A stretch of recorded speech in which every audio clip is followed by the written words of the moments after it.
నమస్తే friends, welcome back to another episode of healthy living. నా పేరు డాక్టర్ రాజీవ్ కూరపాటి. నేను అమెరికాలో హాస్పిటల్ మెడిసిన్ ఫిజిషియన్గా పనిచేస్తున్నాను.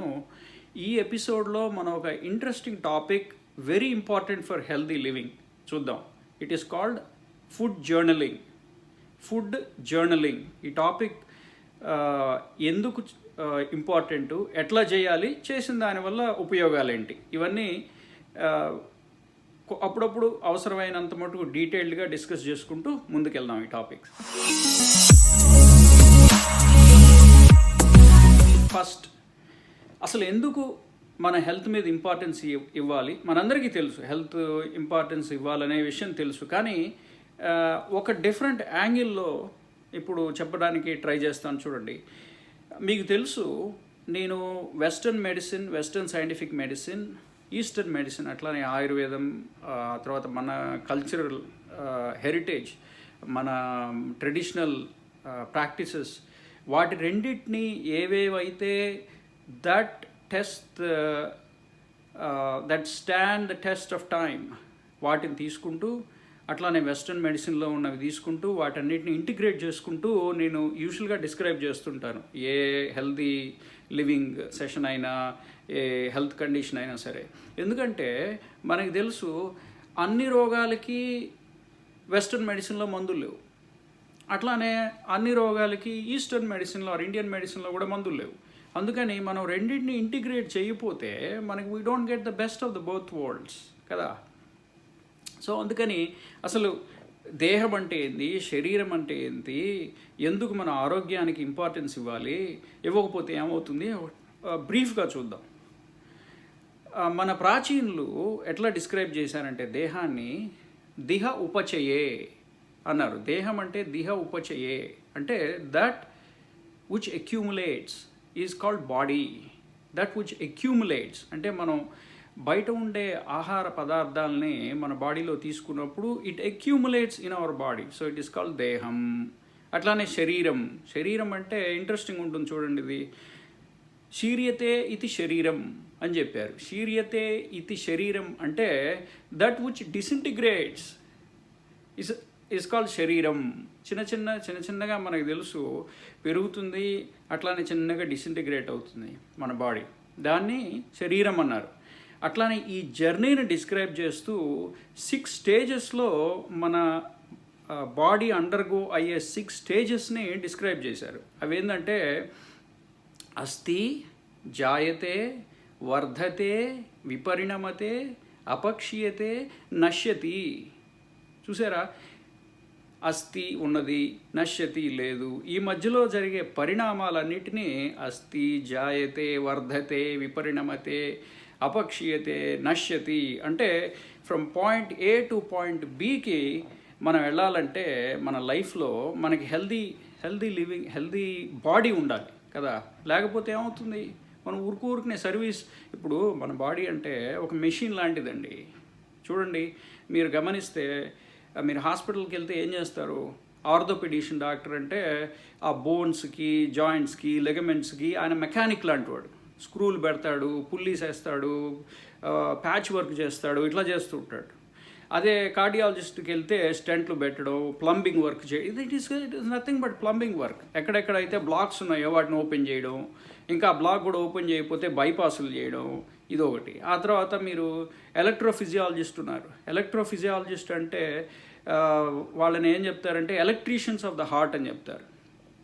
సో మనకి ఒక ప్లంబరు, ఒక ఎలక్ట్రీషియను, ఒక ప్యాచ్ వర్క్ చేసే ఆయన, చిన్న ఇబ్బందులు వస్తే దానికి మందులు, మాకులు, ఇవన్నీ ఇచ్చేవాళ్ళందరూ. So service tension. ఇప్పుడు మీరు మీ వెహికల్ని from point A to point బికి వెళ్ళేటప్పుడు సరైన ఫిట్ కండిషన్లో లేదనుకోండి మీ కారు, ఏం చేస్తారు, సర్వీస్ సెంటర్కి ఊరికనే తీసుకుపోవాల్సి వస్తుంది. అట్లానే మీ బాడీని కూడా ఆ సర్వీస్ సెంటర్కి అంటే హాస్పిటల్స్కి, క్లినిక్కి తీసుకెళ్ళి అక్కడ పడేస్తే వాళ్ళు ఏదో ప్యాచ్ వర్కులు, ప్లంబింగ్ వర్కులు, ఎలక్ట్రీషియన్ వర్కులు, మందులు, మాకులు ఇవన్నీ ఇచ్చి మిమ్మల్ని పంపిస్తూ ఉంటారు. మళ్ళీ మీరు వెళ్తూ ఉంటారు.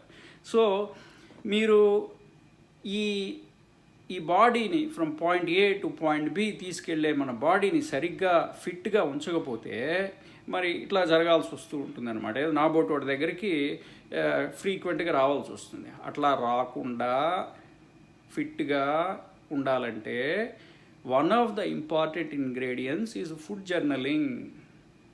ఓకే, ఈ మళ్ళీ మన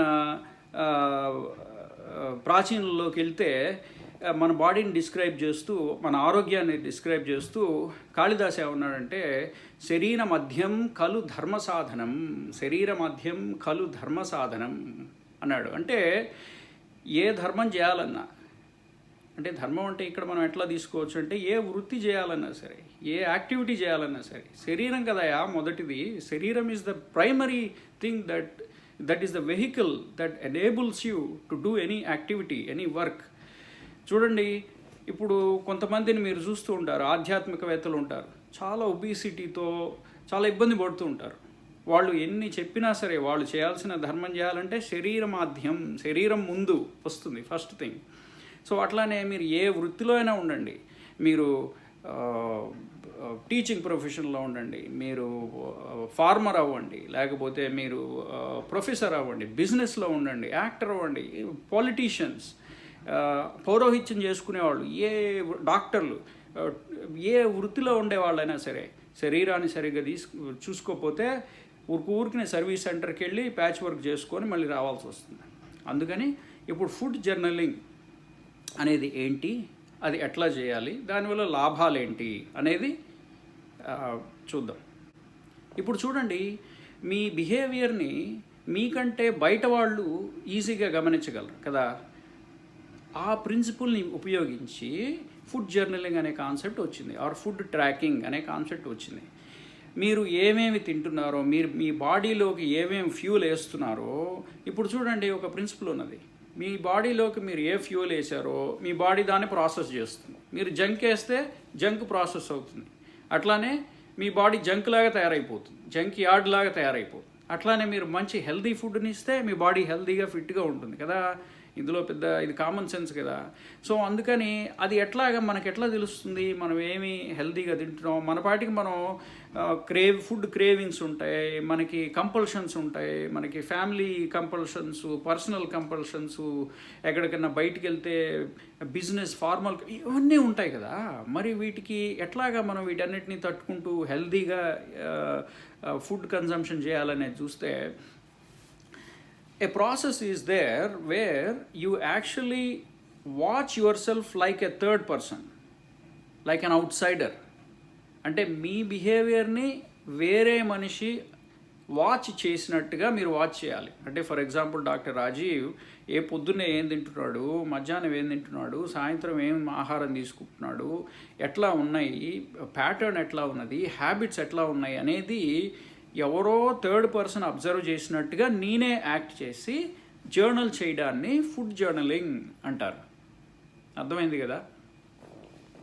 సో ఫుడ్ జర్నలింగ్లో ఫస్ట్ స్టెప్ ఏంటంటే, ఒక పేపర్ తీసుకోండి, ఇట్లాంటి పేపర్, ఒక ఖాళీ పేపర్, వెరీ ఈజీ. ఇప్పుడు నేను చెప్పేది ఏంటంటే, మీకు ఫుడ్ జర్నలింగ్ చేయడానికి చాలా పద్ధతులు ఉన్నాయి. ఒకటి, మీరు మీ స్మార్ట్ ఫోన్లో యాప్స్ డౌన్లోడ్ చేసుకొని, మై ఫిట్నెస్ పాల్ ఇట్లాంటివన్నీ ఉన్నాయి, అవి డౌన్లోడ్ చేసుకొని మీరు చూసుకోవచ్చు. లేదంటే మీరు ఒక నోట్బుక్ పెట్టుకొని అందులో రాసుకోవచ్చు. నాకు బాగా నచ్చిన పద్ధతి, ఉపయోగపడే పద్ధతి ఏంటంటే, ఒక వైట్ పేపర్లో మీరే మీ ఫుడ్ జర్నల్ని తయారు చేసుకొని వాటిని కాపీ తీసుకొని మీకు మీరే రాసుకోవడం అనేది ఎంతో ఉపయోగం. ఎందుకంటే when you are preparing the food journal, you are actually preparing to make some changes to your lifestyle. So ఆ ప్రిపరేషన్ అనేది మీకు దీంతో మొదలవుతుందన్నమాట. సో మీరు ఈ ఎక్సర్సైజ్ చేయడం వల్ల you have invested some time and resources and effort into it కదా. దీనివల్ల మీకు చాలా ఉపయోగం ఉంటుంది. సో ఒక పేపర్ తీసుకోండి, ఇట్లాంటి వైట్ పేపరు, ఈ పైన ఉన్నది చూడండి, ఇట్లాగా లాంగ్ హారిజాంటల్ సైడ్న ఇక్కడ వీక్ డేస్ రాయండి. Monday, Tuesday, Wednesday, Thursday, Friday, Saturday, Sunday, ఇక్కడ దాకా రాసి ఈ పక్కన కొద్దిగా స్పేస్ వదిలేయండి, ఒక చిన్న కాలం వదిలేసేయండి. ఓకే, ఈ కాలంలో, ఇటు సైడ్ కాలంలో breakfast, lunch, snacks and dinner అని రాయండి. ఓకే, ఇక్కడేమో breakfast, lunch, snack and dinner, ఇక్కడేమో వీక్ డేస్, ఇక్కడేమో ఒక కామెంట్ సెక్షన్కి ఒక చిన్న కాలం, ఒక సైడ్న చిన్న కాలం ఏం కాదు, కొద్దిగా రీజనబుల్ సైజ్ కాలం వదిలేసేయండి. So this becomes your weekly journal, weekly food journal. ఎందుకంటే మీరు మండే టు సండే పెట్టారు కదా, ఓకే. సో తయారు చేసుకోండి. ఇక్కడ ఒక day of the month select చేసుకోండి, మీకు నచ్చిన డే. మీకు ముందే మెంటల్గా okay next week Tuesday or Wednesday నుంచి నేను మొదలు పెట్టబోతున్నాను, ఆర్ సండే నుంచి మొదలు పెట్టబోతున్నాను అని చెప్పి ఒక డే అనుకోండి. ఆ డేటు ఇక్కడ రాయండి. ఈ ఫస్ట్ వీక్ మండే అన్నారు కదా, మండే కింద డేట్ రాయండి. ఆ డేట్ నుంచి ఆ వీక్ మొత్తం మీరు you are going to do a food journaling, okay. So ఈ జర్నలింగ్ చేసేటప్పుడు మీరేం చేయాలంటే 3 థింగ్స్ గుర్తుపెట్టుకోండి. The type of the food you are consuming, okay. The type of the food. For example, మీరు పొద్దున్న లేచారు, పొద్దున్న లేచి మీరు లెటెస్సే ఒక 6 o'clockకి లేచారనుకోండి, ఓకే. 6 o'clock. సో రాత్రి మీరు 8:00కో 9:00కో 7:00కో 6:00కో తినేసి పడుకున్నారు. మీరు పొద్దున్న ఈ టైం అంతా మీకు ఫాస్టింగ్ టైం కదా. సో మీరు పొద్దున్న లేచిన తర్వాత బ్రేకింగ్ యువర్ ఫాస్ట్ కదా, అందుకే బ్రేక్ఫాస్ట్ అంటాం. సో దాని అల్పాహారాన్ని మీరు ఫస్ట్ బ్రేక్ఫాస్ట్ కాలంలో, మండే మార్నింగ్ బ్రేక్ఫాస్ట్ కాలంలో టైం రాయండి. So okay 7:30 I'm breaking my fast, అది రాసి కింద 7:30 అని టైం రాయండి. కింద ఏం తీసుకుంటున్నారో రాయండి. కాఫీ అయితే కాఫీ, అందులో షుగర్, కాఫీ విత్ షుగర్ అని రాయండి. Coffee with sugar and milk అని రాయండి. ఆ కింద లెటసే మీరు ఇడ్లీ, దోశ, లేకపోతే ఇంకోటో, లేకపోతే బ్రెడ్డో, లేకపోతే ఓట్ మీలో, లేకపోతే fruits, whatever it is, are you have not had anything. So మీరు యూ జస్ట్ హ్యాడ్ వాటర్, అది రాయండి. మీరు బ్రేక్ఫాస్ట్ ఏం తీసుకోకపోతే అది రాయండి. రాసేసి ఆ కామెంట్ సెక్షన్లో మీకు మామూలుగా అయితే మీరు ఇవన్నీ గమనించరు, ఎందుకంటే అది రొటీన్గా మీకు ఒక హ్యాబిట్ లాగా అయిపోయింది. హ్యాబిట్ అంటే రొటీన్ అయిపోయినట్టే కదా, అంటే మెంటల్ ఎఫర్ట్ యూజ్ చేయకుండా చేసేదాన్ని మన హ్యాబిట్ అంటాం కదా. సో మనం మామూలుగా అయితే అసలు అబ్జర్వ్ చేయం. ఇప్పుడు ఏం చేస్తున్నాం, మనం అబ్జర్వ్ చేస్తున్నాం. మన బిహేవియర్ని, మన దినచర్యని అబ్జర్వ్ చేస్తున్నాం. సో దినచర్యలో మొదట స్టార్ట్ అయ్యేదేంటి, బ్రేక్ఫాస్ట్ కదా. సో మీరు అది రాయండి. అక్కడ మీకు పొద్దున్నే కాఫీ తాగకపోతే లేట్ అయితే ఏమవుతుందో అక్కడ రాయండి. పొద్దున పక్కన ఆ కామెంట్ సెక్షన్ ఇక్కడ చివరిలో మనం వదిలేసుకున్నాం కదా కామెంట్ సెక్షన్లో, ఇక్కడ రాయండి. ఇక్కడ ఇఫ్ ఐ డోంట్ హ్యావ్, అంటే మీ భాషలో రాసుకోవచ్చు, ఇంగ్లీష్లో రాయొచ్చు. If I don't have coffee, if the coffee is late, I get cravings, I get headache, I get migraine. మీ ఇష్టం. లేకపోతే నాకు ఎనర్జీ రాదు, లేకపోతే ఆ నిద్రగా ఉంటుంది. I don't feel that that I'm now waking up. I need to have some coffee to wake up అనేది, to wake up all my senses and my energy and everything. So అది రాయండి. అక్కడ మీరు 1 or 2 words రాయొచ్చు, ఒక full sentence రాయొచ్చు, ఎట్లాగైనా రాయండి. అది అయిపోయిన తర్వాత మీరు ఆ తర్వాత ఏమి ఆహారం తీసుకుంటున్నారో అవన్నీ రాసుకుంటూ రండి కింద. ఒకవేళ మీరు బ్రేక్ఫాస్ట్ తర్వాత లంచ్, మీరు లెటెస్సే 7:30కి బ్రేక్ఫాస్ట్ చేశారు, ఒక 1 o'clockకి లంచ్ చేయబోతున్నారు, లంచ్ చేశారు. చేయంగానే ఇక్కడ ట్రిక్ ఏంటంటే, మీరు సరేలే ఇవాళ నాకు టైం కుదరలేదు, వచ్చే నెక్స్ట్ డే రాస్తాను, లేకపోతే వీక్ అంతా అయిపోయిన తర్వాత అన్నీ కూర్చొని రాస్తానంటే that is not an effective way of food journaling. ఎందుకంటే మీరు ఎప్పుడు ఇమీడియట్గా రాసేస్తే మీరు యూ స్పెండ్ అబౌట్ 10 seconds, మీరు ఎక్కువ రాయక్కర్లా, తర్వాత ఎక్స్పాండ్ చేసుకోండి కావాలంటే మీకు టైం ఉన్నప్పుడు. So 10 seconds, 10 or 15 seconds. For example ఏదో ఎగ్స్ తిన్నారు పొద్దున, జస్ట్ రైట్ 2E అని రాయండి, చాలు. You don't need to spend more than that. So ఇట్లాగ మీరు ఎప్పటికప్పుడు జర్నల్ చేసుకుంటూ వెళ్తే మీకు యాక్యురేట్గా ఉంటుంది డిస్క్రిప్షన్.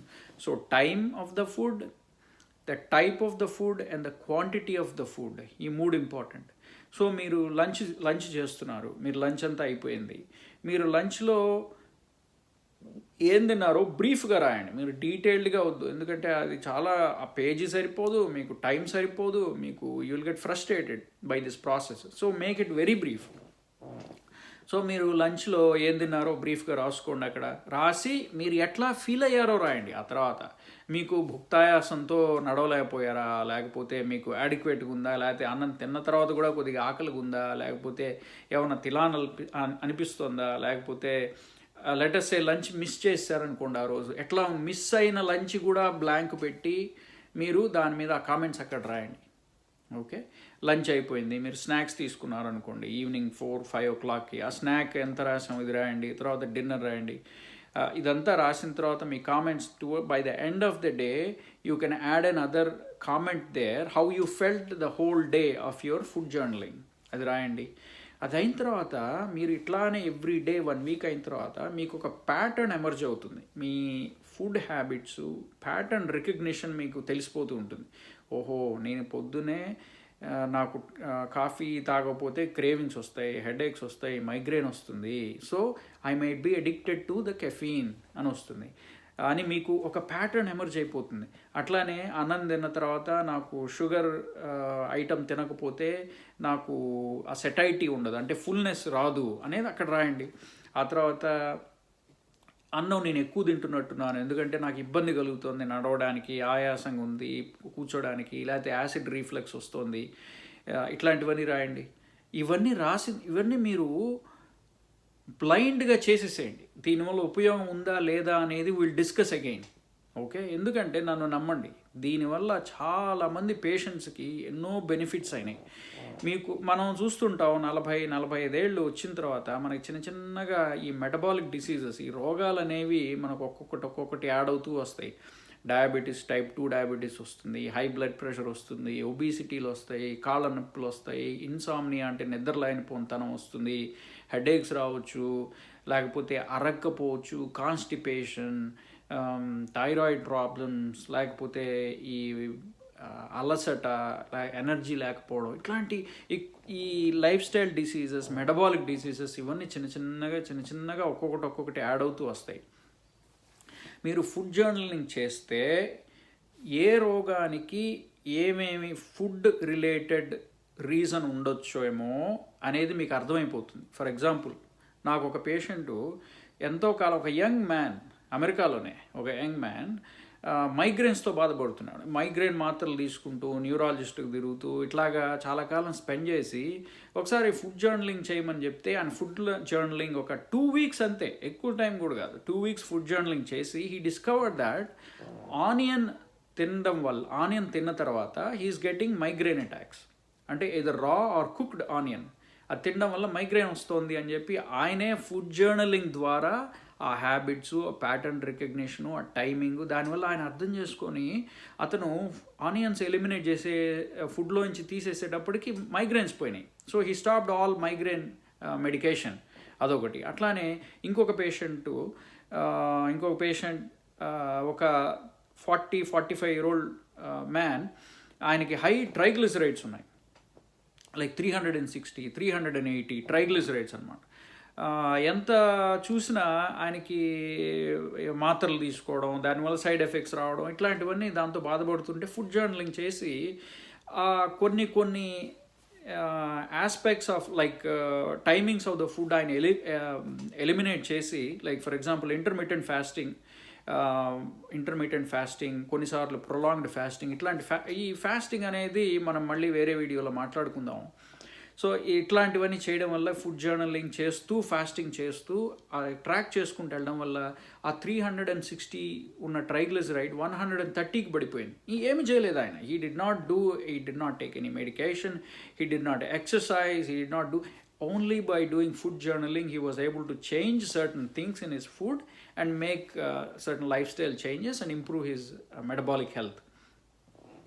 సో ఇట్లాగా ఇంకొక పేషెంట్కి బ్లడ్ షుగర్స్ ఇంప్రూవ్ అయినాయి. డయాబెటీస్ పేషెంట్కి 50-55-year-old ఫీమేల్కి ఇట్లా ఫుడ్ జర్నలింగ్ చేస్తుండడం వల్ల ఏ ఆహారాలు తీసుకుంటుంటే బ్లడ్ షుగర్ స్పైక్స్ ఎక్కువ వస్తున్నాయి, ఇట్లాంటివన్నీ చూసుకుంటూ చిన్నగా లైఫ్ స్టైల్ మాడిఫై చేసుకుంటూ వెళ్ళడం వల్ల డయాబెటీస్ ఇంప్రూవ్ అయింది. సో ఇట్లా మీరు చాలా మటుకు డిసీజెస్ని ఇట్లా ఫుడ్ జర్నలింగ్ వల్ల యూ కెన్ ఐడెంటిఫై దెమ్.